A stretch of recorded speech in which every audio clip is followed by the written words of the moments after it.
All rise.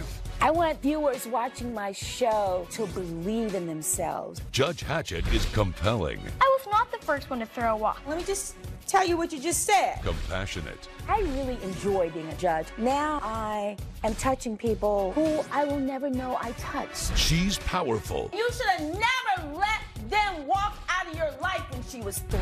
And she's on the bench. Don't get me preaching up in here today. Right. You're watching The Verdict with Judge Hatchett. Monica Shula is suing Ernest Payne in the amount of $675. Ms. Shula claims Mr. Payne chased her son down the street, threatening to kill him, causing him to have an accident. Mr. Payne claims he didn't chase the plaintiff's son, and he believes Ms. Shula's son was being clumsy. Good day. Ms. Shula, you are here suing your neighbor. Is that my understanding? Yes, Mr. Your Payne? Honor. And you're claiming $675. And then you have a countersuit, Mr. Payne, is that correct? Yes, ma'am. Your counterclaim is for $456. Yes, ma'am. And you're saying that was damage to your car that the plaintiff's son caused. Yes, Your Honor. And you're saying that because of Mr. Payne's actions, that your son had to have medical treatment and had to have stitches because of an encounter that they had. So, Yes. Ms. Shula, tell me what happened. About 7 months ago, I was at home cooking and cleaning, making some lunch for me and Adam, and he asked me if he could go outside to play. So he grabbed his gear, he grabbed his bike, he went outside to play. I continued to make our lunch and clean. About 30 minutes later, I hear the door burst open and Adam screaming and hollering, crying. So I ran over to him, and his chin, Your Honor, was drenching with blood. I'm like, what happened, Adam? What's wrong with you? He said he was riding his bike, and Mr. Payne darted out his house, threatening to kill him. I didn't dart out of the house. I'm like, how do somebody kill or threaten to kill a child, an 11-year-old?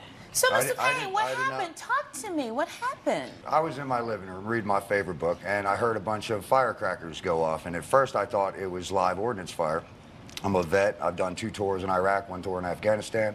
Thank you for your service. Yes, Thank ma'am. you for your service to this country. You're welcome. Thank you for acknowledging that. Absolutely. So I have a big sign on the front of my yard that says, you know, I'm a vet, I have PTSD, and please try to keep down the noise. I don't remember exactly what it says because I painted it like a year ago. It's been sitting in my front yard since the 4th of July last year. Right. So I can't deal with like loud noises, firecrackers, So things like that. firecrackers. I leave on the 4th of July usually. And this year I was unable to because of my situation. So I had to stay home for the 4th of July. Drove me nuts. Pretty much stayed in the bathroom the whole time, just trying to chill out.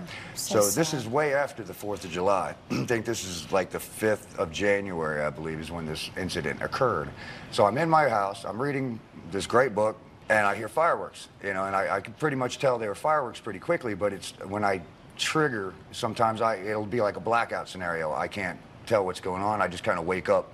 So anyway, I ran out of the house, and there's a bunch of kids, and they're all scattering, and there's smoke from the firecrackers going off, and this young man here was on his bicycle and trying to run away, and I chased him down, and as I'm chasing him down, and I yelled to him, yes, you're lucky I didn't blow off your head, as I was running out of the house. Mr. Payne, why would you threaten a child? He's only 11 years old. You having this post-traumatic syndrome does not give you the ability to be a bully toward children. I wasn't trying to be a bully, ma'am. I was just letting him know that luckily it was me, son? because it could have been somebody else, and if it would have been somebody else, maybe they would have blown his head off. No, Mr. Payne, you or anybody else, he was hurt in the process of this. I had to rush him to the hospital to get stitches under his chin because of you scaring him frantically. Stitches under his chin or the injury. He did run his face right into my truck, but if he wasn't Mr. in my Payne, front yard throwing that was your fireworks, cause. and then You it would have caused been that, Mr. no All All incident. right, so let me ask you this. What happened, Adam? Tell me what happened. Well, when I went outside to ride my bike, my mom told me I couldn't leave our street, so I only went to the end of her street and turned back around towards my house. So I went back and forth for 30 minutes, and then when I was heading back, 3 kids were running back somewhere. Mr. Payne was running out of his house directly towards me, and then he just told me he was going to kill me for no reason. And I didn't tell you I was going to kill you. I told you, luckily, I didn't blow your head off. Mr. Payne, you told him you was going to kill him, and you also told me that you were going to kill him, so I called the police on you. Yes, they came 20 minutes later, Your Honor, They spoke with Mr. Payne, and they said it was not enough ground evidence to arrest him. Were there kids shooting off fireworks in Mr. Payne's front yard? Yes. And so when you saw that happen, what did you do? Nothing. I just kept going. And then when Mr. Payne came running out of his house, that's when he said he was going to kill me. What happened after that? Well, I was trying to get away from him, and then I lost control of my bike and then slammed my face into the front of the back of his truck. Okay, so you have truck. a picture of your truck? This is from his face. I don't deny that. Let me see that. Well, you know, if he wouldn't have This is frightened the him cost so, of my. that This is could the have all cost of been the vehicle, avoided. $465, and as it says down here in the bottom, I only have 15 days to pay this. I'm on Social Security. I'm a vet, so I don't really have a lot of money for paying for this bill for my truck. I just had that truck painted like 8 months ago. It was a gift from a family member. So I care about my truck a great deal. I'm sorry the young man got injured, but if he wouldn't have been in my front yard throwing firecrackers, it wouldn't have occurred in the He was first not place. throwing Well, now, was fireworks. he in your front He yard was, ma'am, throwing I firecrackers? saw him. Did you see him? I saw him. As I exited the door, I made a direct line of sight on this young guy here, and I went right at him. And then as I went at him, he was like just finishing throwing the firecrackers, and they're pretty much throwing all the firecrackers around my sign that says, "Please don't throw firecrackers." So I guess they thought they were being funny. So when I came out the door, he immediately jumped on his bicycle and took off, and unfortunately, he ran straight into my truck, and he dented my truck. Coming up on The Verdict with Judge Hatchett. I have medical insurance, however, it didn't fully cover the full price, and I would really appreciate if Mr. Payne will pay this bill. And later, How did things go? The school was very boring, actually. I felt like I didn't really learn much because all we did basically was we read old etiquette books and we watched YouTube videos. The Verdict with Judge Hatchett is back with the case of Monica Shula, who is suing Ernest Payne for medical expenses. So Maybe you I'll send took your in the son, military stick. Adam, to the emergency room. Yes, I did, Your And Honor. did you have medical insurance? I have medical insurance, however, it didn't fully cover the full price for the medical bill. Okay. So I do have a remaining balance of $675, Your Honor, and I would really appreciate if Mr. Payne will pay this bill. Your Honor, I've had stitches most of my life, got them up and down my body. I've never had to pay $600 for 5 or 6 stitches. It's usually like $50. So I'm sorry if you're trying to pay off something else, but I'm not trying to pay off. I have a bill from the Okay. hospital, Mr. Well, Payne. Thank you. I have a bill for the Well, we grass. got that 10 burned. stitches for a gash under the chin. That's pretty significant. $10 a stitch. And lab services and a pharmacy. Now, you know, I have kids, and I've never had a situation where I paid $50 for some stitches. I just haven't. How do we resolve this? I can see You it. got $456. She's got a claim of $675. I'm not sure that Adam was an innocent bystander just happening to go down the road. At 11 years old, the likelihood that he might be fibbing to you. No, my son do not lie. Your Honor, I think, if I may, I think it just basically comes down to the question is, was the young man throwing the firecrackers And he was not, ran into my Mr. truck? I Payne. mean, he ran into my truck because he was doing something that he shouldn't have been doing. He was on my, even though technically he's on the No, sidewalk, it's any on my child property. being threatened to be killed I by don't, you know, there was 8 other kids out there. I didn't chase down the other kids. I chased down him. Why? Because he was the last one throwing the firecrackers, and I saw that. Mr. Payne? Yes, ma'am. You are going to get your own truck fixed. Yes, ma'am. And Ms. Shula, you are going to have to absorb the rest of this claim for $675. So, I am dismissing your claim for $675. I'm dismissing your counterclaim for $456. But I will tell you, and I've said this so many times, and I'm going to say it again, Say it. that neighbors need to be neighborly. Yes, ma'am. And whoever those other kids were, there needs to be a meeting with their parents. Yes, ma'am. Because they don't need to be out there shooting off firecrackers. I agree for that. And so I think that we have got to come to a place where we appreciate the fact that you are suffering But also, you can't be running out your door talking about you better be glad I didn't blow your head off either. Yes, ma'am, I agree with I know that. you can't do that. Yes, ma'am. You cannot do that. That's why I put the sign out there, but Well, anyway, that all right. actually I think is attracting the problem.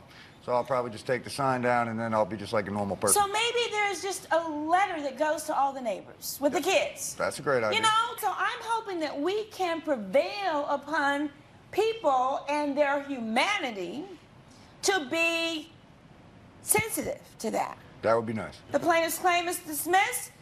The defendant's counterclaim is dismissed. That is the order of the court. I stand adjourned. Judge Hatchett has ruled both claims have been denied. I'm sorry I threatened your son, and I'm sorry he was injured during all this. I accept your apology, but please get help for your medical condition. Coming up, She showed up in the inappropriate dress. She was wearing crop top and jeans, and it was horrible. I was shocked, and all my guests were shocked. you're watching The Verdict with Judge Hatchett. Anastasia Flowers is suing Francine Beaumont in the amount of $1,500. Ms. Flowers claims she sent her stepdaughter to Ms. Beaumont's charm school. However, she feels the school only made her stepdaughter's behavior worse. Ms. Beaumont claims the child's behavior was excellent at her school, and she feels if the child's behavior did change, it was the plaintiff's fault. All right, Ms. Flowers, you're suing Ms. Beaumont for $1,500. Yes, that's correct. You're saying that you sent your stepdaughter, is that correct? Yes, my stepdaughter is Diana. She's here. And that you sent her to Ms. Beaumont for charm school. Yes, I did. I sent her for 10 days crash course that Ms. Beaumont recommended to me. Why was it necessary to send her to a crash course at a charm school? Well, I got married, William Flowers, that's my husband, a year ago. We've been dating for a couple years. I'm from Ukraine originally, and I also gained a wonderful gift, which is my stepdaughter, Diana. She's 15 years old, and she's a teenager. I feel like she has lack of confidence, she has no manners, she disrespectful towards elders, and I'm an event planner. I'm throwing these luxury parties in Hamptons, and I'm hosting one of my own party this summer in June, and I thought that I should sign up Diana for the school to give her some classes and make her a proper lady. And Ms. Beaumont was highly recommended by a client of mine, and Ms. Beaumont ensured me that in 10 days course, Diana would be transformed, prepared, and delight to my guests. Fair enough. All right, Ms. Beaumont, what happened? Hi. I got a call from Mrs. Flowers asking me to enroll her daughter into my charm school, but we only had 10 days. My courses are normally a 6-week course, and I said I can teach her in 10 days. So, and what were you expected to teach her in 10 days? That's what I really want to understand. What is it that Ms. Flowers expected from you that you would teach Diana in 10 days? About social graces, okay, and just good old-fashioned manners. Oh, yeah. Okay. So, all right, so what happened? She enrolls in this program. She dropped her off every day at 12 noon. The classes were from 12 to 2. Okay. I never saw Mrs. Flowers. She came in on the initial first day, right, and she gave me the check for $1,500. She dropped her off every day after that for 10 days. She never came in. She could have come in and observed. She didn't. But Diana was a very good, extremely good student. She did very well in the classes. And graduation day, all the students put on everything that they have learned over the 10-day period or the course, and Mrs. Flowers didn't even come to the graduation. So the student did quite well. And all right, so Diana, let me hear from you. So you're in this program for 10 days. How did things go? Well, the school was very boring, actually. I felt like I didn't really learn much because all we did basically was just we read old etiquette books and we watched YouTube videos. Did you ever say that, express that to your stepmother? No. I mean, I originally didn't want to go to the school at all. my stepmother is the one who wanted me to go. Coming up. What happened is just her attitude was horrible. She showed up in the inappropriate dress. She was wearing crop top and jeans, and it was horrible. I was shocked, and all my guests were shocked. A Verdict with Judge Hatchett is back with the case of Anastasia Flowers, who is suing Francine Beaumont for $1,500. Did you not go to the graduation? I did not show up for the graduation because I was busy preparing the party. It was pretty big, and I was just busy. But I met my stepdaughter after the party. She showed me her certificate of graduation. She was extremely happy and excited, and we kind of shared this moment back then. But on actual dinner, on actual party, what happened is just her attitude was horrible. She showed up in the inappropriate dress. She was wearing crop top and jeans. She was on the cocktail hours. She was eating without using a plate. She was chewing with her open mouth. She was burping without closing her, closing her mouth. And it was horrible. I was shocked, and all my guests were shocked.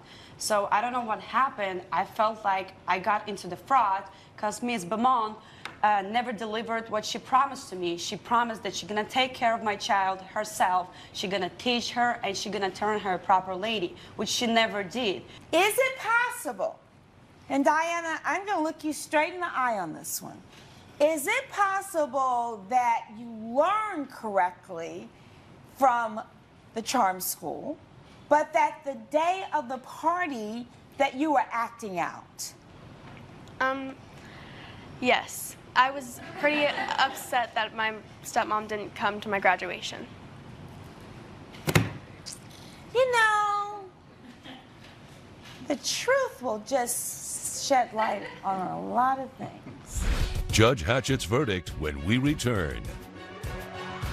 There's a deeper issue here that really has nothing to do with Miss Beaumont. It has everything to do with the relationship between the two of you. And so I'm telling you right now, you're not gonna get the $1,500 back. And I'll enter that formally. You're not gonna get the $1,500 back because this is more important than $1,500. What we need is your time and your attention. And I would strongly recommend that you all be in family therapy. So, judgment denied. You're not going to get the $1,500 from Miss Beaumont, but I hope that you took to heart what I said, because what I'm telling you is far more important than $1,500. You understand? Yes. You understand? So ordered. Judge Hatchett has ruled in favor of the defendant. The plaintiff's claim has been denied. Sorry, Ms. Beaumont. Since now I know this case isn't about money, it's about communication between me and Diana. I do accept your apology. Diana was a very good charm school student, and I hope that you go for the therapy the judge suggests.